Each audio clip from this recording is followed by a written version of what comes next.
Psyodélique dans une vidéo qui date de... Attends, elle date de quand cette vidéo? Elle date de... Il y a un jour et on est le 09-10-2024, donc je mettrai la vidéo dans la description. La vidéo s'appelle Défoncer des souches dans une cité avec aucun français, une vidéo de 14 minutes 16. Eh bien, Psyodélique lit un blog. Apparemment qu'on lui aurait conseillé, il aurait pas trop regardé, donc il lit l'article, etc. etc. Donc je laisserai le chat GPT lire l'article, faire une analyse rhétorique de l'article. Mais avant toute chose, Pseudic n'a pas donné la source dans la description de sa vidéo. J'ai envie de dire, bon, c'est pseudélique, what did you expect? Mais malgré tout, vu que je suis un peu un fumier, un peu un connard, un peu, osons le dire, peut-être un léger côté fouille merde, j'ai guetté un petit peu dans son écran pour voir quand il lisait le truc, quand il y avait la micro-frame où il y aurait le titre ou quelque chose de caractéristique, où je pouvais retrouver l'article. Et je l'ai retrouvé, j'ai vu le blog, et vous n'êtes clairement pas prêts. Donc, avant toute chose, on va laisser, comme s'appelle maintenant cette chaîne secondaire s'appelle Martin Iaden, parce que c'est l'IA qui a pris le pouvoir sur ce podcast, et ben je laisse ChatGPT faire une analyse, pas vraiment de la vidéo de Psyodélique, mais j'ai retrouvé l'article, et on va en reparler tout de suite après. Vas-y ChatGPT, la scène est à toi, et ainsi que YouTube. Salam mes gauchistes sûrs. Pour analyser le texte bloc 23 à la manière de Clément Viktorovitch, il convient d'examiner la structure argumentative, l'usage de la rhétorique émotionnelle, et de vérifier la véracité des propos, tout en évaluant les thèmes de racisme, nationalisme, complotisme, confusionnisme politique, et désinformation. Partie 1. La structure argumentative. Le texte commence par une description anxiogène d'une cité urbaine en déclin, bâtiments délabrés, jeunesse déséuvrée, une scène qui nous rappelle les stéréotypes habituels associés aux banlieues françaises. L'auteur nous plonge dans un décor qui inspire immédiatement la méfiance et la peur. Mais ce qui est intéressant ici, c'est que cette première partie cherche à nous faire adhérer à une vision simpliste, celle d'une cité dangereuse, abandonnée à elle-même, qu'on pourrait associer à l'immigration et aux problèmes sociaux. C'est là que le retournement arrive. On découvre que cette cité est située en Serbie, pas en France. L'auteur veut nous surprendre en montrant que, malgré la première impression d'insécurité, ce quartier serbe est en réalité très paisible. Ce renversement vise à poser une question implicite: pourquoi les cités françaises, souvent plus diversifiées sur le plan ethnique, auraient-elles des problèmes que cette cité serbe homogène n'a pas? Partie 2. Les sophismes utilisés. En examinant cette construction, on remarque un certain nombre de sophismes.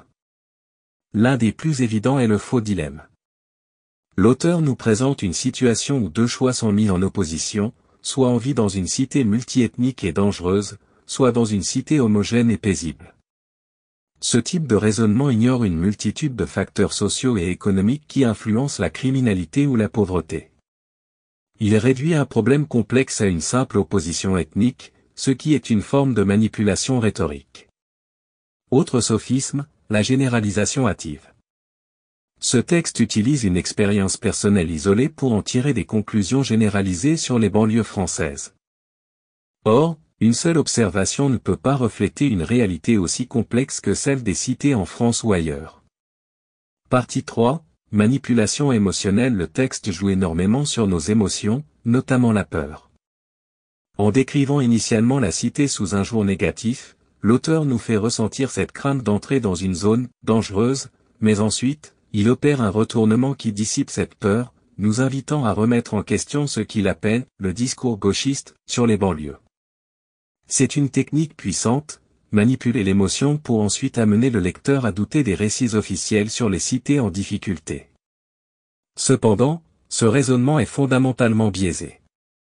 En attribuant l'absence de délinquance à l'homogénéité ethnique de la cité serbe, l'auteur insinue subtilement que l'immigration serait la source des problèmes en France, une hypothèse qui manque cruellement de fondement factuel. Partie 4. La véracité des propos. Là où ce texte échoue le plus, c'est dans la vérification de ses affirmations. Rien n'est démontré, et tout repose sur des anecdotes. Aucune donnée chiffrée, aucune analyse socio-économique ne vient étayer les comparaisons entre les cités françaises et serbes. En fait, l'idée que l'homogénéité ethnique garantirait la paix et l'harmonie n'est pas seulement erronée, elle est dangereuse.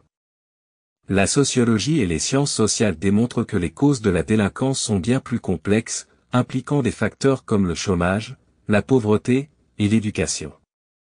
Partie 5. Les thèmes problématiques dans ce texte, on peut identifier plusieurs éléments problématiques. Racisme, on observe un racisme latent, non exprimé explicitement, mais implicite à travers l'idée que l'homogénéité ethnique serait préférable. Nationalisme, l'auteur célèbre une forme de pureté nationale, en soulignant que les habitants de cette cité sont des Serbes, en opposition à l'idée de diversité culturelle. Complotisme et confusionnisme politique, le texte flirte avec des idées qui relèvent du complotisme, en laissant entendre que le multiculturalisme imposé par les élites serait la cause des maux sociaux. Conclusion et évaluation en résumé, ce texte utilise une rhétorique habile pour manipuler nos émotions et nous amener à des conclusions biaisées. Il exploite la peur, joue sur des oppositions simplistes, et ignore les causes réelles des problèmes sociaux. Pour cela, il échoue dans sa capacité à fournir un argument rigoureux, basé sur des faits et des analyses sérieuses. Note finale, 4-10. Mention, manipulatrice et simpliste. Voilà pour cette analyse. J'espère que cela vous aide à comprendre comment des récits peuvent utiliser des techniques rhétoriques pour manipuler les perceptions. À très bientôt pour un nouveau décryptage pédagogique, lâche un pouce bleu pour l'expérience socialiste et abonne-toi. L'expérience. Donc voilà, donc nous avons sur un texte qui est quand même, qui a des relents, osons le dire, peut-être un petit peu nazis. Voilà, on va dire un petit peu raciste quand même.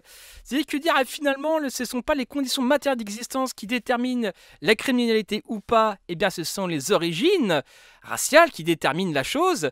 Eh ben, je laisserai dans la description une source qui montre que, effectivement, malgré c'est la Serbie, contrairement à ce que dit ce témoignage d'un gars qui est un peu chelou, mais on va revenir sur son blog, parce que ce n'est qu'un article parmi tant d'autres sur ce blog, que je mettrai aussi dans la description, le lien du blog, etc., etc. Et donc, par rapport à ça, je mettrai dans la description, comme de la criminalité en Serbie, qui est même causée par des blancs, serbes, etc., etc. Donc, à un moment donné, ceci est invalide. Et je rajouterai à titre personnel, et c'est en lien avec la suite de la description du blog, parce que ce blog, ça fait 1 heure que je suis dessus.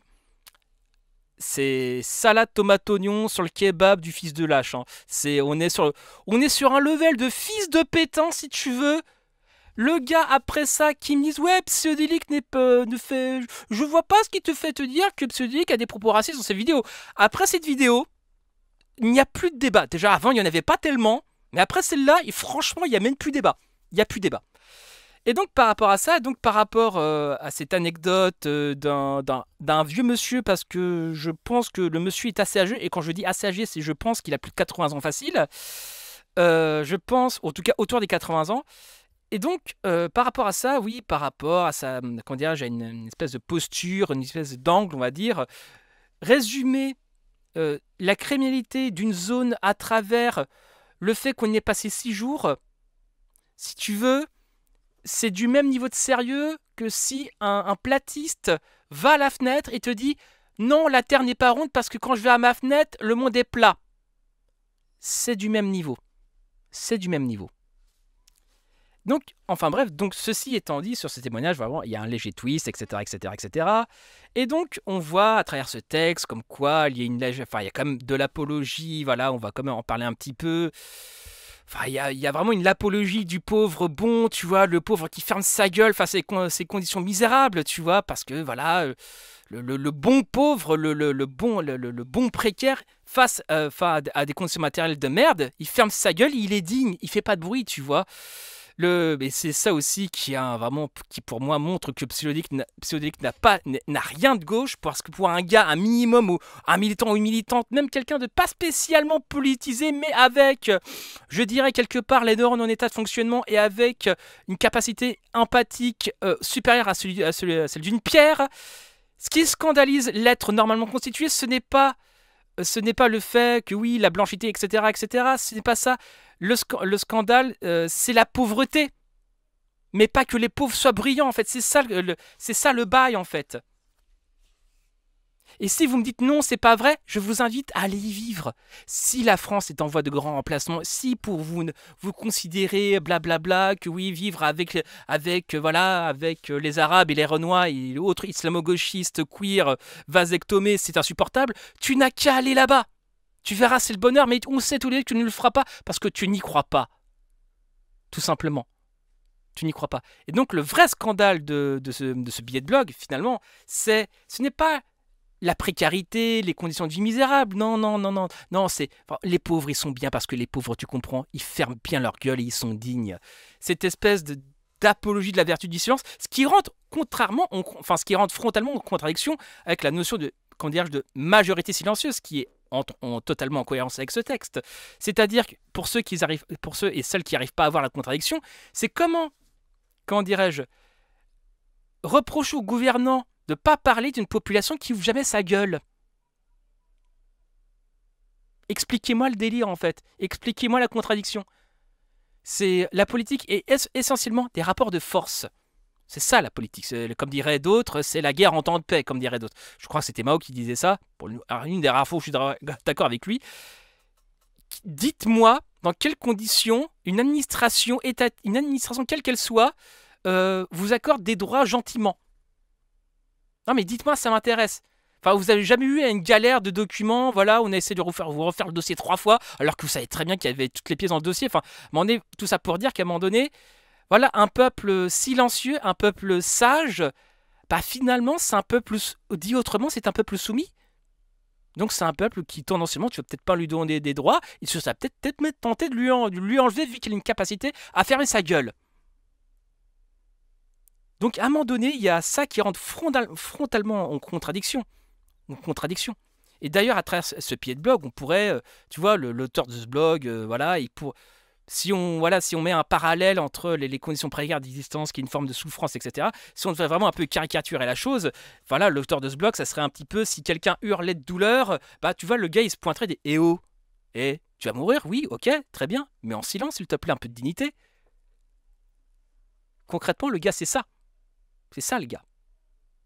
Et donc, bizarrement, ce gars, à travers une haute analyse politique de ma part, après ce qui vient de suivre, bizarrement, ça a l'air d'être un sacré sac à merde. Est-ce qu'il n'y aurait pas un lien politique? Parce que j'ai un peu creusé le blog, si tu veux, mon copain. Et dans un article qui s'appelle « La grosse fatigue », que je mettrai directement aussi dans la description, le Gonze nous dit qu'il était à 17 ans militant à l'Ordre Nouveau. Alors l'Ordre Nouveau, j'ai laissé ChatGPT en faire concrètement une espèce de synthèse un peu du bail. Mais concrètement, l'Ordre Nouveau, c'est... Ouais, il a été créé en 69 et dissous en 73. Bon, déjà, si tu as milité à 17 ans à l'Ordre Nouveau, c'est que tu n'es pas très jeune déjà de base. Mais voilà, ChatGPT, je te laisse l'espace pour nous dire c'est quoi l'Ordre Nouveau. Yes, voilà les datas sur ce parti politique de FDP parti 1. Contexte de création. L'Ordre Nouveau a été fondé en 1969, dans un contexte de réaction aux événements de mai 1968. Ces événements ont vu l'émergence d'idées gauchistes, de revendications sociales et d'une remise en question de l'ordre établi. Pour certains, cela représentait un danger pour l'identité nationale et les valeurs traditionnelles de la France. C'est précisément dans cette atmosphère que l'Ordre Nouveau se développe, avec un objectif, restaurer un ordre nationaliste et traditionnaliste, perçu comme menacé. Partie 2, les idées clés de l'Ordre Nouveau. L'Ordre Nouveau se caractérise par plusieurs idées fondamentales. Nationalisme radical. Ce mouvement se positionne comme un défenseur de la race blanche et de l'identité française. Ils sont particulièrement opposés à l'immigration, surtout des populations non européennes, qu'ils considèrent comme une menace pour la cohésion nationale. Anticommunisme, à cette époque, le communisme et le marxisme avaient une grande influence en France. L'Ordre Nouveau s'oppose fermement à ces idéologies, les percevant comme des menaces pour la société et les valeurs françaises. Rejet du parlementarisme, le mouvement critique la démocratie parlementaire, qu'il considère inefficace et corrompue. Il prône une forme d'autoritarisme nationaliste, où l'État aurait plus de contrôle et de pouvoir pour défendre les intérêts nationaux. Violence militante, contrairement à d'autres mouvements politiques, l'ordre nouveau n'hésite pas à utiliser la violence pour faire passer ses idées. Des affrontements fréquents avec des groupes d'extrême gauche marquent leur passage. Partie 3. Les actions et l'héritage de l'ordre nouveau. L'ordre nouveau est également connu pour son activisme de rue. Ce mouvement tente d'unifier les différentes factions d'extrême droite en France. En 1972, un événement clé se produit, l'ordre nouveau joue un rôle central dans la création du Front National, aux côtés de Jean-Marie Le Pen. Ce parti politique devient l'un des héritages les plus durables de l'ordre nouveau dans le paysage politique français. En 1973, après des affrontements violents avec des groupes antifascistes, le gouvernement décide de dissoudre l'ordre nouveau. Mais bien que dissous, son influence continue, notamment à travers le Front National, dont les idées persistent dans la droite nationaliste française. Synthèse en conclusion, l'ordre nouveau a incarné la résurgence d'un nationalisme extrême en France à la fin des années 60. Il a combiné la défense de l'identité française avec un anticommunisme radical, et une opposition violente au multiculturalisme et à la démocratie libérale. Malgré sa brève existence, l'impact de l'ordre nouveau se fait encore sentir, particulièrement dans la droite radicale en France. Merci d'avoir écouté ce podcast. Restez avec nous pour d'autres épisodes sur l'histoire des mouvements politiques qui ont façonné la France contemporaine. À bientôt. Très bien, et dans le doute, je mettrai aussi la fiche Wikipédia de l'ordre nouveau dans la description. Et à partir de ces éléments et passes, on pourrait parler aussi du fait que, je sais pas moi, attends, on va prendre quelques articles un peu à la volée, attends, on va rire un peu, non mais on va rire un peu là. La vidéo sera peut-être un peu plus salée que d'habitude parce que là, Psyodélique nous a sorti un blog d'un néofasciste. Martin, non, c'est un néofasciste. Écoute, on va en parler. ChatGPT va laisser sa définition du néofasciste. Et non, néofascisme est le terme approprié. Après, on va voir quelques titres d'articles, enfin de blog de l'article qui est somme toute très intéressante. Variole du singe, ils sont capables de tout. Moi je demande, qui est ce il? Voici l'homme que les États-Unis ont placé à la tête de l'Ukraine, où ça parle d'une vidéo homo-érotique de Zelensky. Parce qu'apparemment, l'homosexualité est un argument disqualificatoire. Donc on est sur l'homophobie. Donc, covidisme, les libertés conditionnelles préparent le transhumanisme. Tout va bien, frère, tout va bien. La résistance doit être mondiale. Message de Steve Bannon en français et du père de Novak Djokovic. Attends, Steve Bannon, c'est pas l'ancien bras droit de ce connard de Trump? Mais c'est bizarre pour quelqu'un qui est apolitique quand même. On continue la suite. Macron vient d'opter pour une dictature du type soviétique, merci à lui. On est sur level Jean Robin, on est sur le level camarade Macron. Voilà, on est sur le level camarade. Macron est un camarade, plot twist, le gars faisait de l'entrisme depuis des années. Spoiler, je ne pense pas. Mais c'est marrant que pour ce connard, Macron est un maoïste. Enfin, c'est en tout cas un léniste, enfin bref. La grande réification ou le remplacement covidien des humains par des artefacts. Gros titre, on est dans la science, frère, tu peux pas tester la zététique serbe. La laïs, et là, on est sur des passages, je voudrais que vous me taguiez l'irréductible laté. Je voudrais que vous le taguiez l'irréductible laté typiquement sur ces articles, et vous lui demandez un petit peu des comptes. Le titre de l'article, la laïcité est un obscurantisme qui détruit les sociétés. J'aimerais bien entendre ce que les suceurs de psychodéliques athées ont à me répondre à cet article. On continue. Terrorisme, la laïcité n'est pas la solution, c'est le problème. J'ai besoin de l'avis du rééquilibre raté, si vous voulez ce que je veux dire. Parce que là, apparemment, le gars lui lèche abondamment le fiac, photo à l'appui, là maintenant. Et à un moment donné, ce connard met un blog néofasciste avec des articles de blog anti-laïcité. Je voudrais savoir où sont ces cons qu'on a réellement besoin d'eux. Je vais me calmer. Et aussi, on est vraiment aussi sur quelque chose d'un peu original sur ce blog, où il y a l'anti-jaffétisme, origine et développement du racisme anti-blanc. Apparemment, l'anti-jaffétisme, c'est le racisme anti-européen. Moi, j'aurais dit plutôt anti-arien, mais après, bon... gauchisme, voilà, wokisme. Donc à un moment donné, non. L'uniforme nazi dans la vignette, il est un peu raccord quand même. Et dans le sous-titre, Bruce a-t-il aquaponé? Taguez-moi Bruce d'y penser. Parce que aussi, voilà, il y a aussi... Voilà, il y a aussi, voilà, il y a ça, mais il y a aussi, attends, il y a, merde, comment ça s'appelle parce que ça fait aussi, il y a une ref à l'étoile jaune, il y a forcément une ref à l'étoile jaune dans le blog, et je vous laisse deviner, c'est pas dans un sens historiographique par rapport à la Shoah, non, non, on en est loin, frère, on en est très très loin. Ça met aussi en avant les Brigandes qui sont un groupe musical fait, composé de nanas, qui adore Jean-Marie Le Pen, et qui dit en gros dehors les immigrés. Les Brigandes, je mettrai encore une fois un article dans la description qui parle des Brigandes. Et ce gars en fait l'apologie. Psyodélique a littéralement cité un blog d'un néofaf. Putain de merde. Et on ose de dire que ce gars n'est pas problématique ou ne véhicule pas de théories racistes. À un moment donné, fermez vos gueules, c'est un fait objectif. Putain, je suis énervé.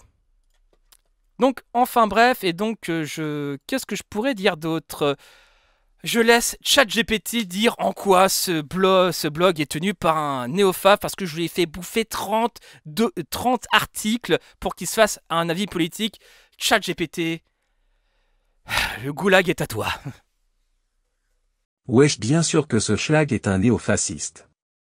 Tu vas t'expliquer, ma gueule, ne bouge pas. Partie 1. Qu'est-ce que le néofascisme? Le néofascisme reprend les grandes lignes du fascisme historique, un mouvement politique né dans l'entre-deux-guerres, notamment en Italie et en Allemagne. Ce courant se caractérise par plusieurs éléments, un nationalisme extrême, le rejet de la démocratie libérale, et l'exaltation de l'identité nationale ou raciale. Aujourd'hui, le néofascisme adapte ses idées au contexte moderne en y intégrant des thématiques contemporaines, comme l'opposition à l'immigration, la défense de la pureté nationale ou ethnique, et une lutte acharnée contre le multiculturalisme.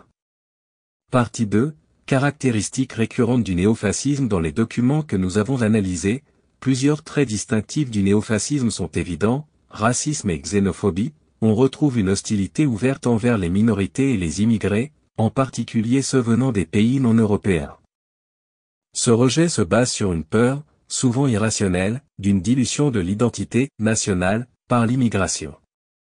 Cela prend la forme de théories du grand remplacement, qui prétendent que les populations d'origine européenne seraient délibérément remplacées par des migrants, un concept récurrent dans les mouvements d'extrême droite et identitaire. Nationalisme ethnique, le néofascisme met un accent fort sur la préservation de la race blanche ou de la population d'origine européenne. Il y a cette idée que l'identité nationale est indissociable de l'ethnicité.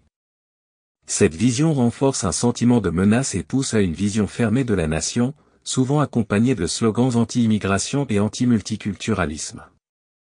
Théorie complotiste, le néofascisme contemporain est également marqué par une forte imprégnation de théories complotistes. Par exemple, l'idée que des élites mondiales, comme George Soros, orchestrent un remplacement des populations européennes est omniprésente dans ses discours. Ces théories nourrissent un sentiment de méfiance vis-à-vis des institutions démocratiques et des figures influentes, tout en créant un bouc émissaire qui déresponsabilise des problématiques complexes. Partie 3. Néofascisme vs nazisme. Il est important de différencier le néofascisme du nazisme.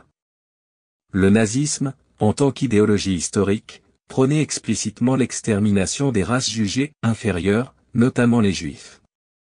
Le néofascisme, bien que raciste, se concentre aujourd'hui davantage sur la protection de l'identité nationale et l'opposition à l'immigration, plutôt que sur des appels explicites à l'extermination. Il n'en reste pas moins autoritaire, avec une promotion de valeurs discriminatoires et une glorification du nationalisme. Conclusion, un terme approprié? Oui, le terme néofasciste est un qualificatif adéquat pour décrire les positions et idéologies présentes dans les documents analysés. Ils mettent en avant le nationalisme ethnique, rejettent le multiculturalisme, et se basent largement sur des théories complotistes. Le néofascisme est donc une version modernisée du fascisme, qui s'adapte aux enjeux contemporains tout en conservant les bases autoritaires et xénophobes de son prédécesseur. Ah, je l'ai mis en cible de fans d'Hitler. Donc voilà, moi je suis un peu blasé parce que franchement je laisserai tous les liens dans la description, l'étude sur la criminalité en Serbie de la part des blancs serbes, etc. etc. Enfin des serbes blancs, blablabla, vous connaissez les bails. Je mettrai les articles, le blog dans la description et quelques articles, mais en soi vous tapez les mots-clés, laïcité, voilà, bloc 23, etc. Vous allez tout retrouver à un moment donné. Là, j'ai pas non plus à vous tenir entièrement la main, mais à un moment donné, que Pseudélique mette en avant ce genre de blog, ce n'est pas anodin. Que Pseudélique mette en avant, cite ce blog de manière faussement innocente. Faussement innocente. C'est de l'hypocrisie du mytho. Mytho sur 20. Et tous les mecs qui lui léché le cul là, je parle notamment de la sphère Z, tous ces défenseurs de l'esprit critique en carton. J'aimerais leur avis sur ça. Est-ce qu'ils valident? Après, ils me dire oui, mais non, c'est pas parce qu'il y a, on valide pas. C'est quand que tu valides? C'est quand vous validez pas en fait? C'est quand? Parce qu'apparemment, les accusations de pédophilie sur Max c'était pas suffisant pour démentir le gars. Non, bien sûr que non. L'autre, l'astronofaf là, oui, il lui a lancé une crotte de nez, il célèbre wokisme. Et l'autre, Monsieur Sam, Monsieur Sam, est-ce que les races existent? Alors voyons, vu les conséquences de ce débat, je ne veux pas voir ce débat. Là non, la réponse c'est non, bordel. La réponse c'est non. C'est comme les chambres à gaz, exception existait, la réponse c'est oui. Ferme ta gueule, y a pas d'autre réponse. Putain. Ah, ça m'énerve parce que putain, ces gens-là nous donnent des leçons de culture, d'histoire, de philo et de tout ce qu'on veut. Bruce d'y penser qui a osé sortir l'antisémitisme de mon acte. Oui, effectivement, la sortie était clairement antisémite, mais joue la carte l'antiracisme structurel. Niquez-vous, vous en avez rien à foutre du racisme. Vous en battez les grands les couilles, vous lui léchez abondamment le cul à ce gars-là. De quoi vous parlez, de quoi vous nous parlez? Allez gentiment vous faire mettre. C'était Martin et Dan Odario qui s'en bisous à vous.